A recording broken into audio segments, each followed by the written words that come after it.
말씀을 함께 봉독하겠습니다.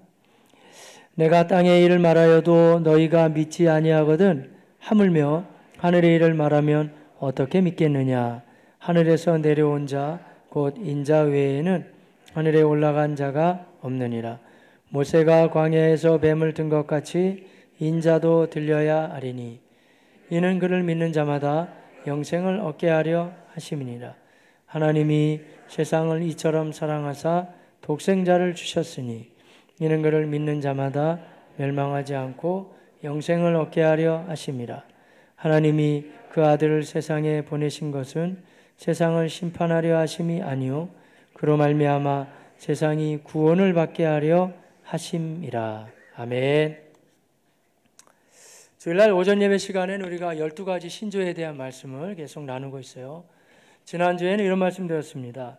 맨 처음 사람이 하나님이 따먹지 말라고 하는 그 선과 악을 알게 하는 실과를 따먹게 됐을 때 그때부터 하나님과의 관계는 끊어지게 되었고, 이제 처음 시작하면서 저는 로마서 3장 23절을 말씀을 근거로 해서 모든 사람이 죄를 범하였음에 하나님의 영광에 이르지 못하게 되었다, 이런 말씀을 우리가 나누게 됐어요. 그러면서 로마서 1장에 나와 있었던 그 여러 말씀을 우리가 볼 때 얼마나 인생이 범죄하고 나서는 초라하고 비참한 모습인지에 대한 이야기들을 우리가 나눌 수 있었습니다. 하지만 우리가 말씀을 마무리하면서 저는 좀 제가 여운을 남기고 마무리를 했는데, 그때 마지막 남겼던 말씀 중에 하나가 요한복음 3장 16절, 하나님이 세상을 이처럼 사랑하사, 비록 사람들이 범죄하고 다 타락하고 그야말로 엉망이 됐지만 그러나 여전히 하나님은 사랑하셔서 그 아들 독생자를 보내주시고 그런 말미암아 우리가 영생을 얻게 되었다, 이런 말씀을 같이 나누면서 말씀을 마무리했습니다. 자, 오늘은 이제 그 다음 말씀인데, 우리가 12신조 가운데 7번째 신앙 고백이 뭐냐면요, 굉장히 길어요, 고백이. 그렇지만 아주 단촐하게 얘기한다 그러면 예수 그리스도만이 사람의 죄를 해결할 수 있는 하나님의 유일한 길이십니다, 이런 고백이에요. 한번 같이 해보실까요? 예수 그리스도만이 사람의 죄를 해결할 수 있는 하나님의 유일한 길이십니다. 자, 그런데 성경에는 유일하다는 말이 굉장히 많이 등장합니다. 구약에도 물론 예수님 오시기 전이지만 유일하신 여호와 하나님을 믿을지니라, 그래서 하나님이 한 분이시다는 강조가 굉장히 많이 나옵니다. 또한 더 나아가서는 이제 우리의 죄악을 다 용서해 주시고 구원해 주시는 그분에 대해서도 성경은 여전히 유일한 분이 한 분 계시는데 그분이 바로 예수님이시다, 이렇게 우리에게 잘 말씀해 주고 있습니다.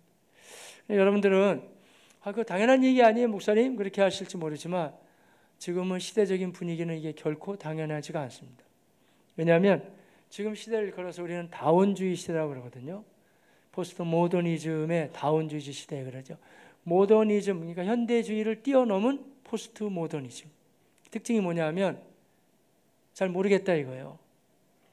어디가 길인지 또 누구를 믿어야 되는지 딱히 그런 게 없다는 거예요. 그래서 말하자면 이렇게 얘기할 수 있죠. 너도 옳고 나도 옳고 다 옳다, 긍정적인 표현을 하자면.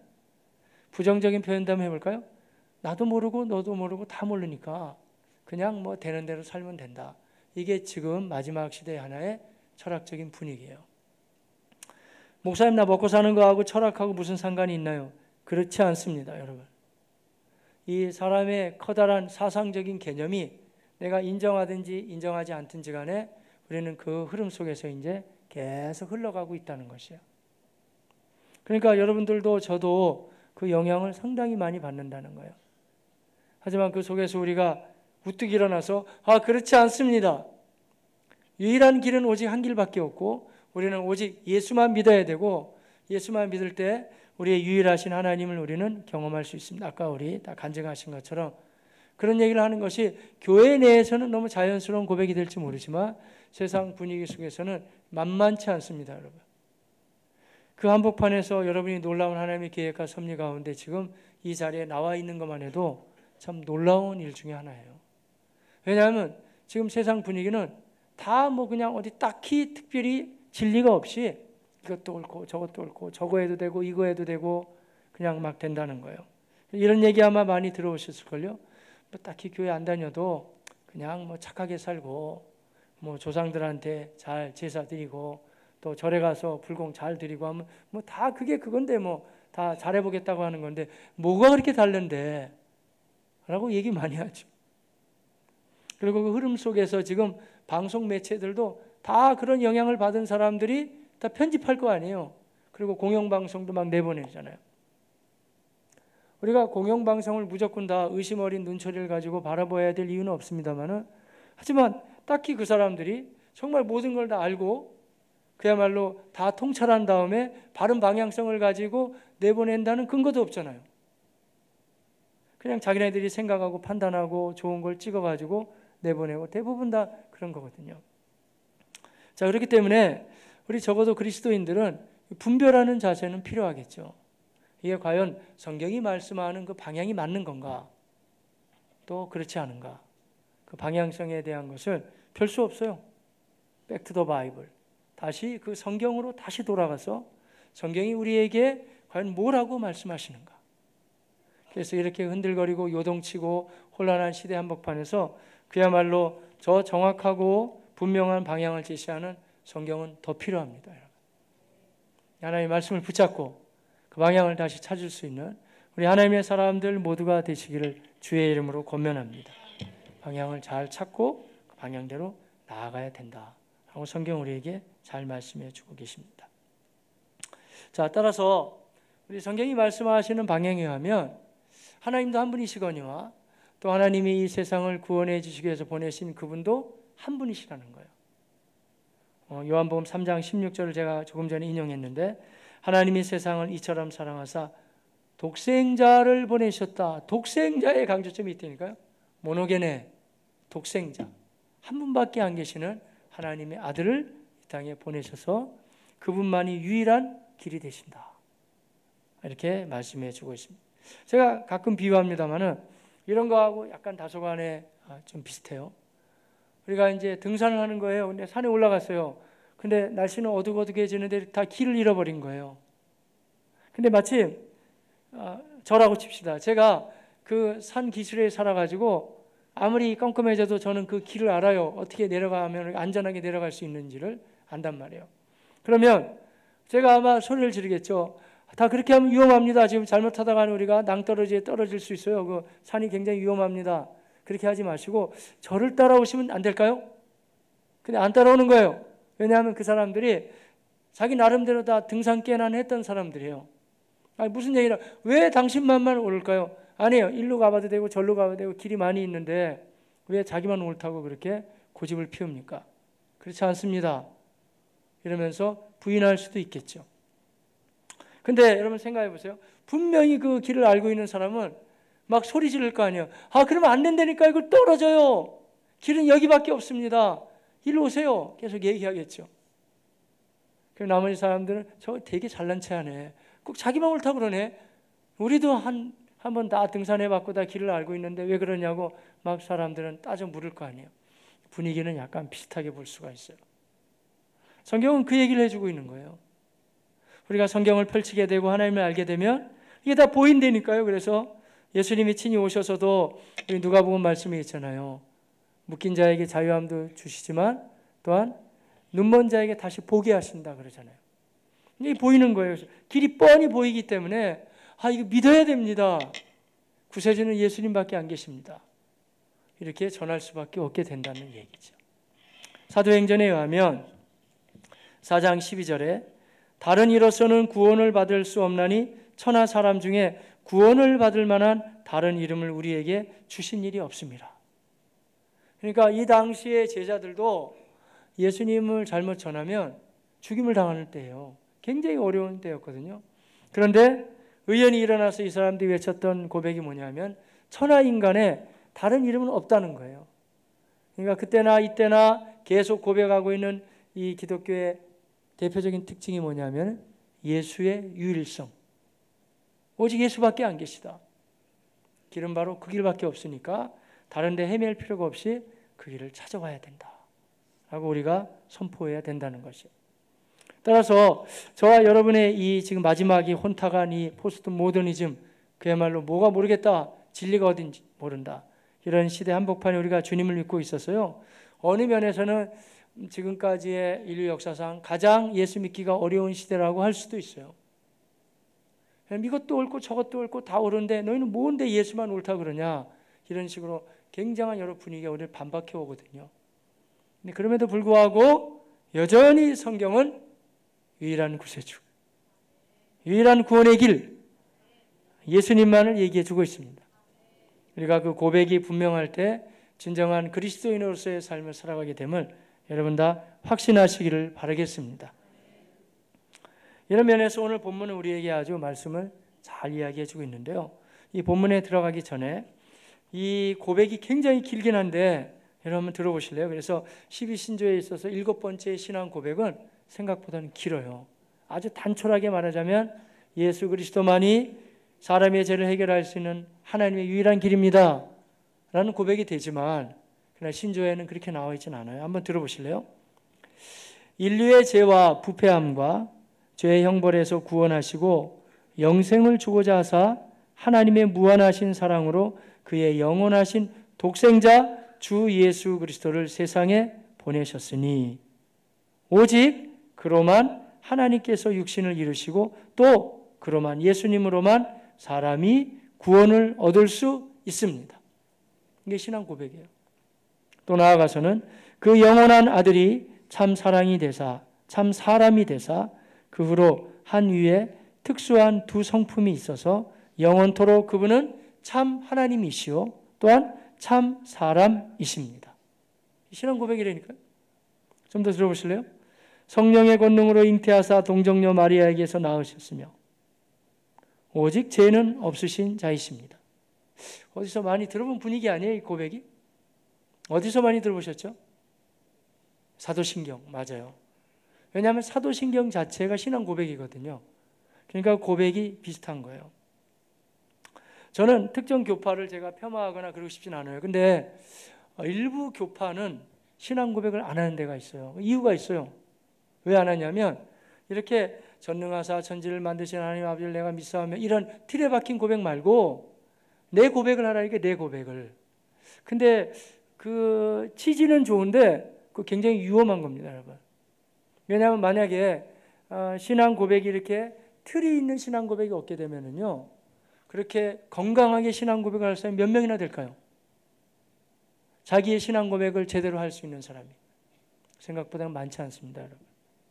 그래서 사도신경이든지 이 12가지 신앙, 웨스트민스터의 신앙 고백이든지 어느 면에서는 기독교 역사는 신앙 고백의 역사라고 할 수가 있어요. 그러니까 내용이 약간 유사하지만 유사하다 할지라도 그 내용에 정말 중요한 게 다 들어있는 거예요.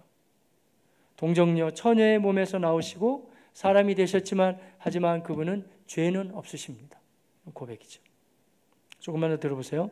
죄인을 대신하여 하나님의 법에 완전히 복종하시고 몸을 들여서 참되고 온전한 제물이 되사 하나님의 공의를 만족하게 하셨습니다. 이게 무슨 말이냐면 하나님은 선하면서 우리를 사랑하시지만 그러나 죄에 대해서는 하나님이 반드시 징벌하시거든요. 그러니까 그런 하나님의 공의를 만족하게 하시며 사람으로 하여금 하나님과 화목하게 하시려고 십자가에 못 박혀 죽으시고 죽은 자 가운데서 3일 만에 부활하사 하나님 우편에 승좌하시고 올라가셔서 거기 앉아 계시고 그 백성을 위하여 기도하시다가 저리로서 거기로부터 죽은 자를 살리시고 세상을 심판하러 이제 재림하십니다. 다 아멘이신가요? 너무 길었죠, 고백이. 그런데 이 고백이 원래 7번째의 고백이에요. 그러니까 내가 예수에 대해서 분명히 믿겠다는 고백이죠. 자, 이런 고백은 성경에서는 아주 잘 정리가 되어 있고 오늘 본문은 특별히 예수님께서 친히 해주신 말씀이기 때문에 우리가 그렇다면 왜 예수가 유일한 구세주고 이분을 믿어야만 되는가 하는 내용을 오늘 본문은 잘 알 수가 있습니다. 오늘 본문 내용이 이렇습니다. 바리새인 중에 니고데모라는 사람이 있었어요. 이분은 오늘날로 친다면 꽤 뛰어난 석학이에요.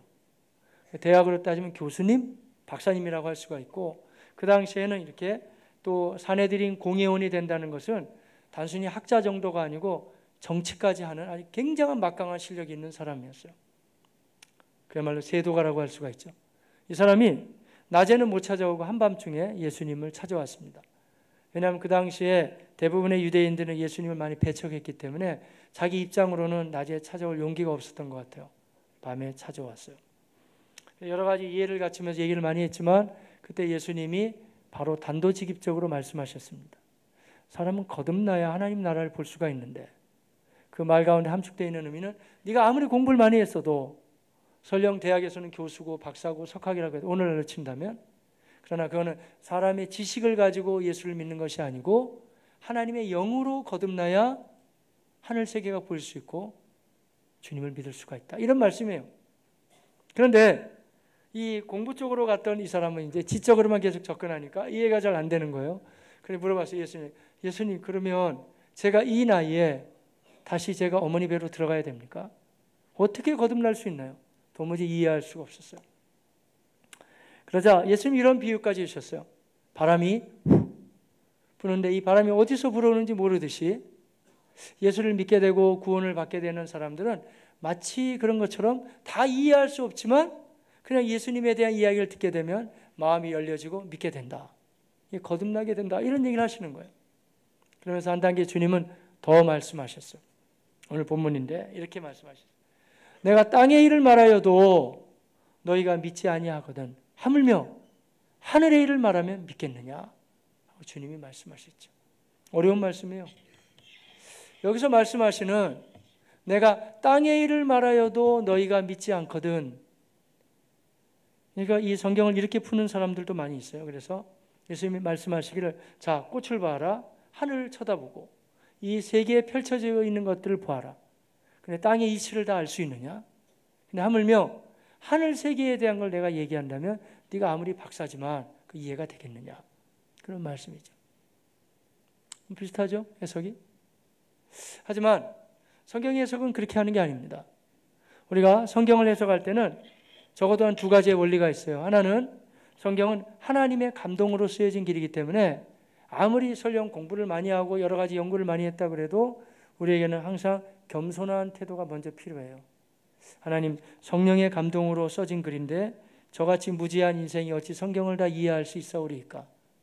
제가 성경을 듣고 읽을 때에도 하나님의 영으로 저를 도와주셔서, 이건 아무리 교회를 오래 다니고 설령 우리같이 부족한 인생도 신학을 공부했다 그래도 여전히 필요한 자세예요.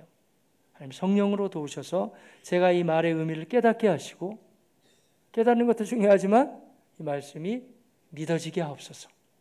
자세가 필요하죠.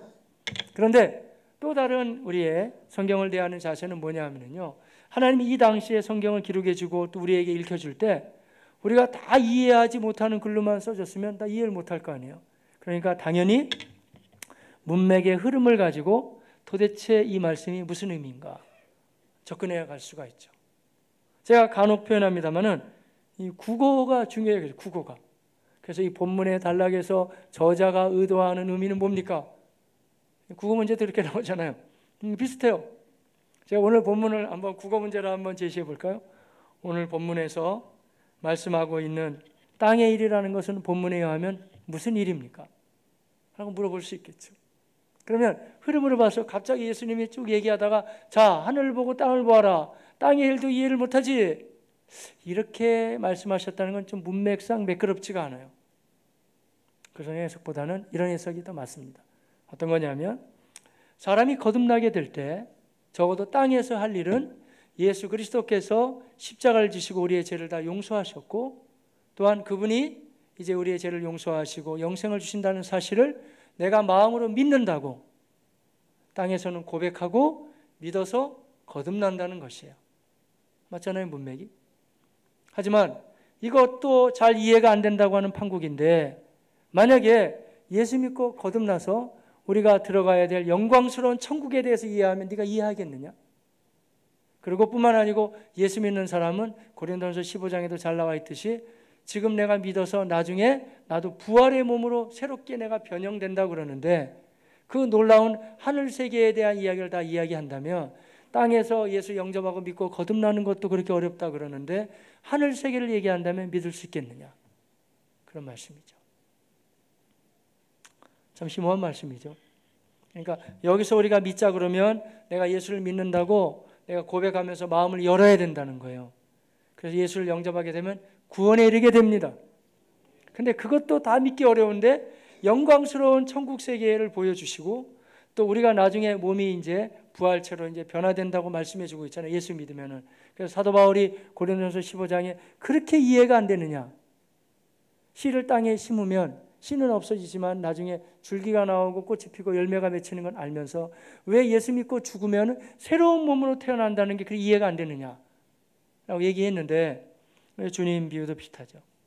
땅의 이야기를 예수 믿고 구원받는 거 얘기해도 어려울진데 하물며 천상의 세계를 얘기하면 그리고 우리가 변화되는 그런 신비로운 얘기를 다 얘기한다면 다 이해할 수 있느냐. 이해가 어려울 수 있다는 것이죠. 그런데요, 우리 마음 가운데 이런 마음들이 있긴 해요. 저는 주로 화요일 날은 물론 이제 교회일이 시작되는 날이기도 하지만은 제가 웬만하면 아주 특별한 일이 없는 한 뭐 밖으로 나가질 않죠. 왜냐하면 그날 뭐 여러 중요한 일도 있거든요. 제자 훈련이 아침 저녁으로 있고 다 있어요. 근데 제 마음속에는 좀 비중이 있는 일 중에 하나가 새순 공부방 예배예요. 왜냐하면 그 친구들 제가 한 20분 30분 만나지만 그 예배가 저한테는 굉장히 중요한 의미가 있어요. 그 어린 친구들이 이제 뭐 공부방 들어와서 배운다 그러고 아직도 뭐 준비되어 나가는 과정이 많이 필요하지만 주님 보시기에는 그 예배가 굉장히 중요한 것 같아요. 그냥 어렸을 때부터 복음을 심어주고 그들을 세워나가는 작업이 굉장히 중요하거든요. 지난주에 제가 공부방 예배 들어가서 물어봤어요. 우리 친구들, 목사님은 어렸을 때 지금 여기 내가 살고 있어도 여러분은 그런 생각 안 해봤는지 몰라요. 근데 저는 그런 생각 많이 해봤어요. 예수 믿기 전인데 내가 사는 이 세계 말고 또 다른 세계가 있지 않을까? 나는 어렸을 때 그런 생각을 참 많이 했는데 우리 친구들 혹시 그런 생각하는 친구를 해본 친구들 있어요? 그러니까 있다는 거예요. 거의 다라는 거예요. 어떤 친구는 지금도 그런 생각하고 있다는 거예요. 그러니까 지금 여기 살고 있지만 또 다른 세계가 있지 않을까? 이런 마음이 누가 가르쳐주지도 않았는데 우리 속에 자꾸 생기잖아요. 문득문득. 어려서 그런 생각 안 해보셨어요? 네, 정서가 아주 메말르셨군요. 많이 메말랐어요. 그게 상상이 필요한데 아마 해보셨을 거예요. 뭐 여기 말고 또 다른 세계가 있지 않을까? 뭐 이런 거. 그래서 뭐 말은 다양하잖아요. 뭐 4차원 세계가 있지 않을까? 또 다른 세계 혹시 있는 게 아닐까? 뭐 이런 마음 있잖아요. 또 한 가지는 이런 생각. 내가 죽으면 진짜 끝날까? 아니면은 나는 난데 또 다른 몸으로 뭐 새롭게 이렇게 변신하는 거 있지 않을까? 이런 생각 안 해보셨어요? 네, 정서가 메말르. 근데 이런 생각을 하게 되거든요. 그래서 다른 세계가 있지 않을까? 그리고 내가 좀 이렇게 뭔가 변신하는 게 제가 지금 변신이라는 말을 쓰니까 여러분 안다고 하는데 성경에서는 변신이라는 말을 안 하고 부활체로 바뀌는 게 있지 않을까? 근데 만화 같은 얘기지만 만화가 아닙니다. 꾸며낸 얘기 같지만 꾸며낸 얘기가 아니에요. 그러니까 인간의 지혜와 지식을 가지고 어느 정도는 하나님과 예수 믿고 구원받는 거 접근할 수 있어요. 하지만 주님의 말씀이 너무 맞지 않아요? 땅에서도 예수 믿고 영접해서 구원받으라 하는 것도 잘 이해가 안 된다고 하는 판국인데 하물며 하늘의 신비한 세계에 대해서 얘기해주고 사람이 거듭나고 변화되고 부활한다는 얘기를 한다면 그 다 이해가 되겠느냐? 주님이 말씀하셨죠. 근데 그 세계가 있다는 거예요. 믿어야 된다는 거죠. 그런데 그 이야기는 아무나 할 수 없고 누구만 얘기하냐면 13절인데 이런 말씀입니다. 시작. 하늘에서 내려온 자 곧 인자 외에는 하늘에 올라간 자가 없느니라. 예. 그러니까 이 얘기가 처음은 이해가 되는데 뒤가 또 이해가 안 돼요. 왜냐하면 여러분 예수님이 하늘에서 오신 분이라는 거 다 믿습니까? 그 이해가 돼요. 그런데 뒷부분이 좀 어려워요. 하늘에 올라간 자가 없느니라. 주님이 이렇게 말씀하셨거든요. 그럼 하늘에 올라간 자라는, 그러면 예수님 말고도 하늘에 올라간 자들이 예수님밖에 없을까요?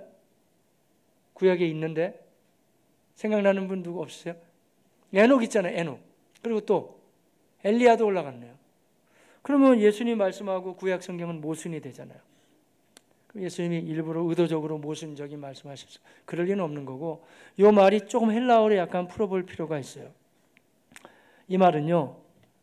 그 아나베베겐이라는 표현을 쓸 수가 있는데 아나베베겐은 뭐냐면 올라갔다는 의미보다는 예수님이 하늘에서 오셨지만 지금 땅에 계시지만 하늘에 계신 것과 같다는 거예요. 제가 어려우니까 좀 설명을 해볼게요. 이 표현이 제가 아나베베게인이라는 말을 썼는데 이게 현재 완료예요. 현재 완료. 여러분은 영어를 잘하시는 분, 우리 교회는 정말 영어 잘하시는 분들이 많이 계시더라고요. 근데 저는 외국에서 영어를 안 배워서 그런지 아직도 영어가 어려워요. 물론 사이판이 영어권이었는데도 내 영어가 맞나? 이렇게 할 정도예요. 아직도. 특별히 어떤 부분이 제일 어렵냐면 여러분 어떠세요? 저는 현재 완료가 그렇게 어려워요. 왜냐하면 지금 have를 넣어야 돼? 이거 have를 넣어야 되는 건가? 아니면 has를 넣어야 되나? have를 넣어야 되나? 굉장히 헷갈려요. 우리말은 된 거면 된 거고 안 된 거면 안 된 거잖아요. 근데 영어는 그렇지 않아요. Have you been? 이렇게 꼭 물어보잖아요. 가본 적 있냐? 뭐 본 적 있냐? 근데 우리는 그냥 과거로 물으면 끝나거든요. 이게 어려워요. 여러분 어떨지 모르지만 저는 어설픈 영어를 하기 때문에 제가 꼭 해부를 쓸 때는 가만히 있어요. 이게 중학교 때 배울 때 계속 경험 결과 완료인데 지금 이게 이 계속이야? 이게 경험이야? 이게 완료인가? 지금 넣어야 돼 말아야 돼? 이게 어렵거든요. 되게 어려운 거예요. 왜냐하면 그건 아마 다 어려울 거예요. 우리말에는 완료 개념이 없거든요. 근데 지금 헬라어가 이게 현재 완료 개념이에요. 그래서 미래는 아닌 건 틀림없고 예수님이 지금 하늘에서부터 오셨지만 지금 여기 계신다는 거예요. 제가 정확하게 좀 풀어보자면 이런 겁니다. 지금 비록 이분이 땅에 와 계시지만 그러나 이분은 완료형이기 때문에 땅에 와 계시지만 여전히 또 하늘에 계신 분도 되신다는 거예요. 어렵죠? 어려운 대로 이해하셔야 돼요. 근데 여기서 지금 강조하고자 하는 뭐냐면 예수님만이 그래서 이 정확한 하늘 세계와 그 길을 얘기해 줄 수가 있다는 거예요. 그러니 아무리 지금 뭐 요란한 지금 여러 가지 철학 사상을 가지고 와도 이 하늘 세계에 대한 이야기를 이해가 안 되니까 감히 하늘에 대한 이야기를 끌어내려 가지고 뭐 다 똑같이 아무거나 믿어도 되지 뭐 열심히 하면 다 되는 거지 갖다 빌면 되는 거지 이런 소리는 한다는 거예요. 그러나 성경은 그렇게 말해주지 않아요. 하늘에서 온 그분, 하늘에 계신 그분만이 이 놀라운 하나님의 비밀에 대해서 말씀해 준다는 사실을 여러분 다 기억하시기를 바라겠습니다. 그건 아무나 얘기해 줄 수 없고 하나님이 얘기해 준다. 그래서 아직도 니고데모가 잘 이해가 안 되니까 주님은 이렇게까지 말씀해 주셨어요. 이 사람들은 유대인들이기 때문에 그 구약 역사를 많이 알고 있죠. 너희 조상들이 광야 길을 걸어갈 때 바로 민수기 말씀인데요. 민수기 21장에 나오는 거예요. 그때도 이스라엘 백성이 자꾸 불평하고 원망했어요.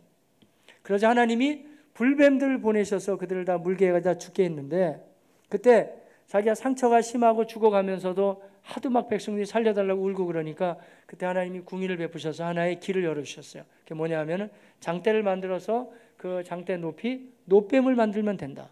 그러면 이 상처를 바라보지 않고 노뱀을 바라보면 다 살아났어요. 바로 그 얘기를 가지고 우리 예수님이 절묘하게 말이죠. 그런데 이제 이 나무에 달려서 높이 달려서 죽으시는 분이 계신데 바로 예수님 자신이에요. 마치 장대에 달린 노뱀을 바라보면 지금 여기가 죽어가다가도 노뱀만 바라보면 살아났듯이 지구의 나무 위에 달려서 돌아가신 그 예수를 바라보게 된다면 누구든지 다시 살아나게 된다는 거예요. 할렐루야. 예수님의 말씀은 항상 흥미로웠습니다. 아마 모르긴 해도 니고데모가 그거는 알 것 같네요 라고 했는지도 몰라요. 그러면서 그때 주님이 하신 말씀이 저와 여러분이 알고 계시는 그 유명한 하나님이 세상을 이처럼 사랑하사 그래서 독생자를 주셨으니 이는 그를 믿는 자마다 멸망하지 않고 영생을 얻게 하라. 똑같아요. 그러니까 내 인생이 아무리 고달프고 힘들고 괴롭다 그래도 내 인생만 바라보면 살 길이 없어요. 사람을 바라보면 살 길이 없어요. 인간의 방법을 가지고는 살 길이 없습니다. 그러나 민수기 21장 말씀에도 하나님의 방법으로 거기에 달려있는 그 노뱀을 바라보면 살아났듯이 그건 하나의 그림자에 불과했고 이제 진짜 주인공이 오셨는데 십자가에서 달려서 우리의 죄를 용서해 주시고 부활로 승리하신 그분, 그 나무 십자가에 달려서 돌아가신 그 예수 그리스도, 그분을 바라본다면 누구든지 용서받고 살아날 수 있습니다. 바로 이게 유일한 길이 되신다는 거예요. 예수님이 친히 말씀하셨어요. 주님이 바로 그 말씀을 해주셨죠. 자, 같이 한번 볼까요? 16절, 17절. 자, 시작. 하나님이 세상을 이처럼 사랑하사 독생자를 주셨으니 이는 그를 믿는 자마다 멸망하지 않고 영생을 얻게 하려 하심이라. 그래서 예수 그리스도는 이 세상에 사람의 몸으로 두 번 오시는데 두 번째 오실 때는 물론 영화로운 몸으로 오시겠죠. 한 번은 초림이고 두 번째는 재림이라는 거예요. 근데 처음에 오셨을 때는 이 유일한 구세주 예수 그리스도를 알려주기 위해서 오신 거고 심판하기 위해서 오신 건 아니라는 거예요.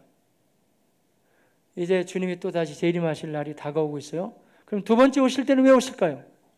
이제는 심판하시기 위해서 오신다는 거예요. 왜냐하면 그분이 유일한 길이 된다는 것을 충분히 알려줬는데도 불구하고 계속 부인하고 믿지 않는 자들에 대한 심판이죠. 믿는 자들에 대한 하나님의 보상하심.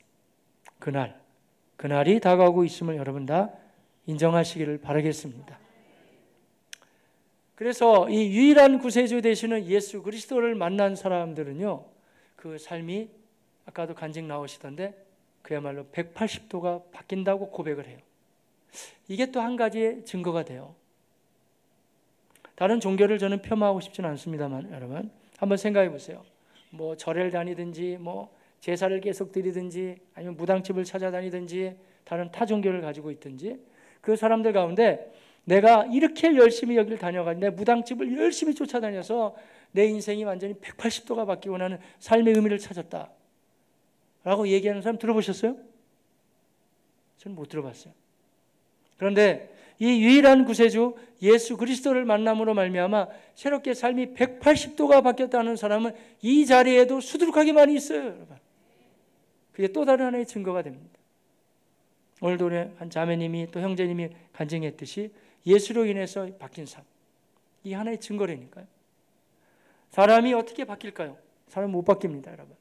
그러나 예수를 만나게 되고 예수를 영접하게 되면 인생은 바뀔 수가 있습니다. 추상미라는 영화배우 아세요?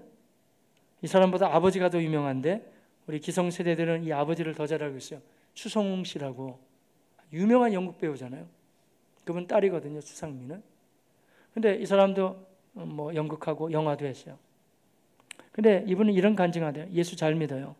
어떤 간증을 하냐면 배우들이 자기가 원한다고 해서 주인공 되고 뭐 조연하고 그러는 건 아니잖아요. 근데 이 사람은 배역을 맡을 때 또 인상이 약간 강해서 그런지 모르지만 이 추상미 자매는 항상 악역을 맡았대. 악역을.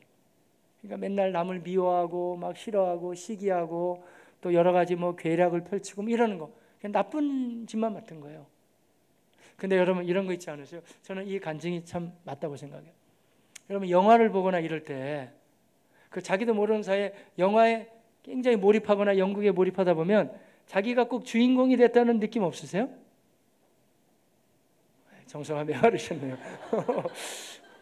저만 그러나? 저는 그걸 자꾸 보다 보면 제가 지금 나이가 벌써 50 중반인데도 꼭 영화의 주인공이 돼버리는 거야. 나도 모르게. 얼마 전에 우리 아이들하고 리틀 포레스트 그 영화 참 괜찮은 영화더라고요.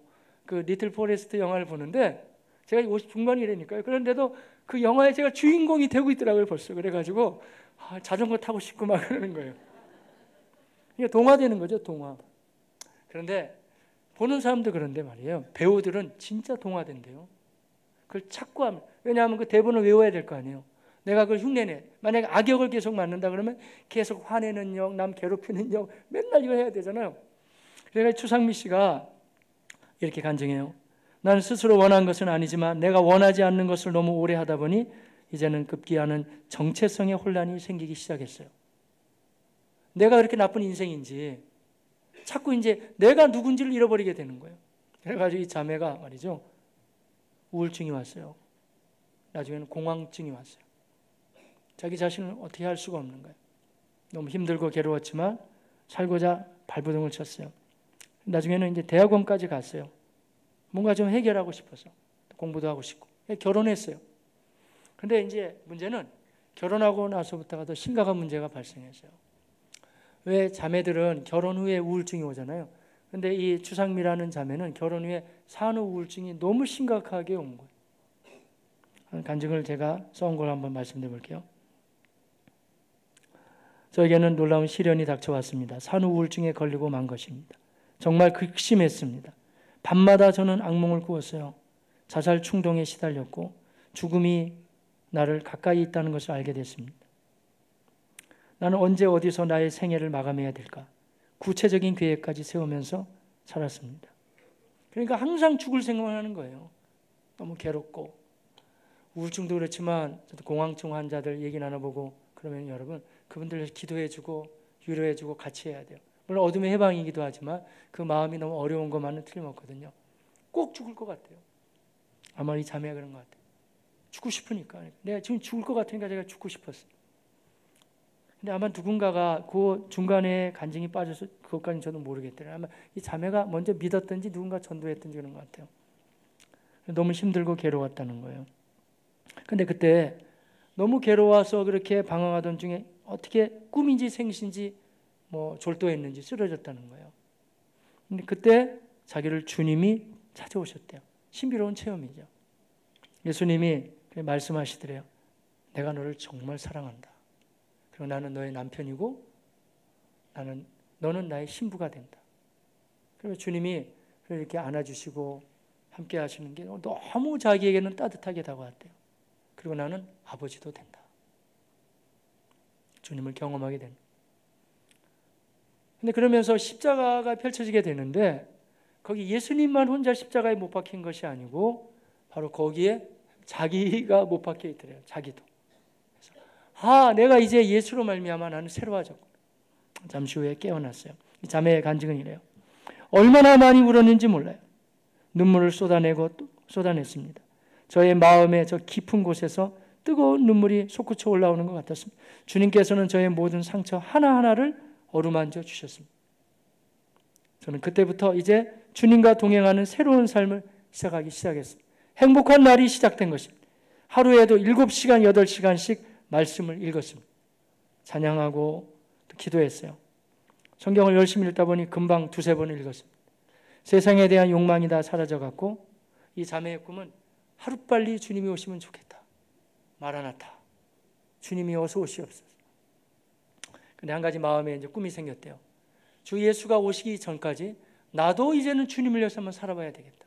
근데 지금 이 자매의 간증은 대부분 예수 그리스도를 인격적으로 깊이 만난 사람들이 똑같이 나타나는 하나의 패러다임이에요. 비슷해요.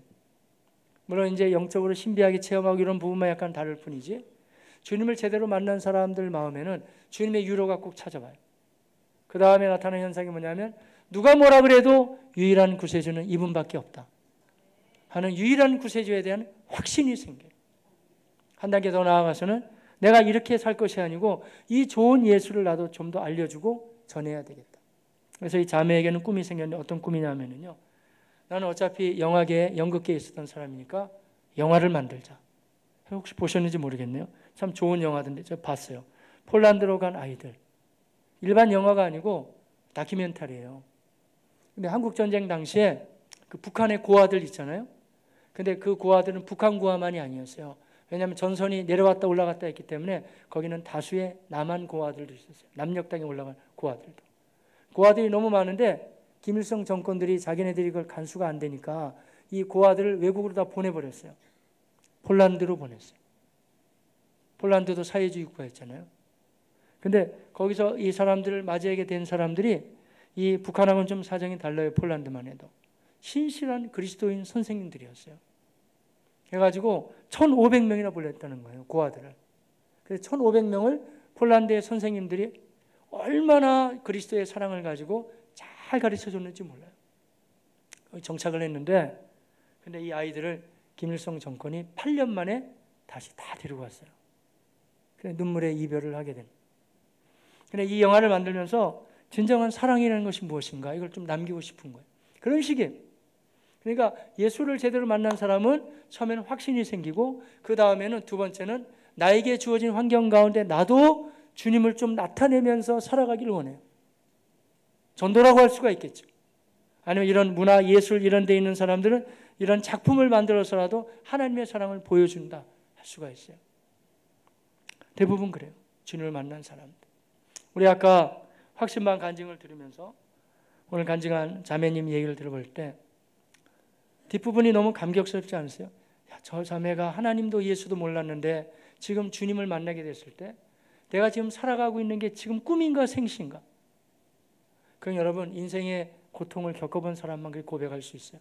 내가 이렇게 행복하게 살아야 되는가? 예수 만나서. 누군가 전도했잖아요. 감사하게도 초등학교 선생님, 우리 교회는 선생님들 많아요. 선생님들 다시 한번 생각해 보십시오. 지금 학교에서는 학생들 전도를 못해요. 공식적으로.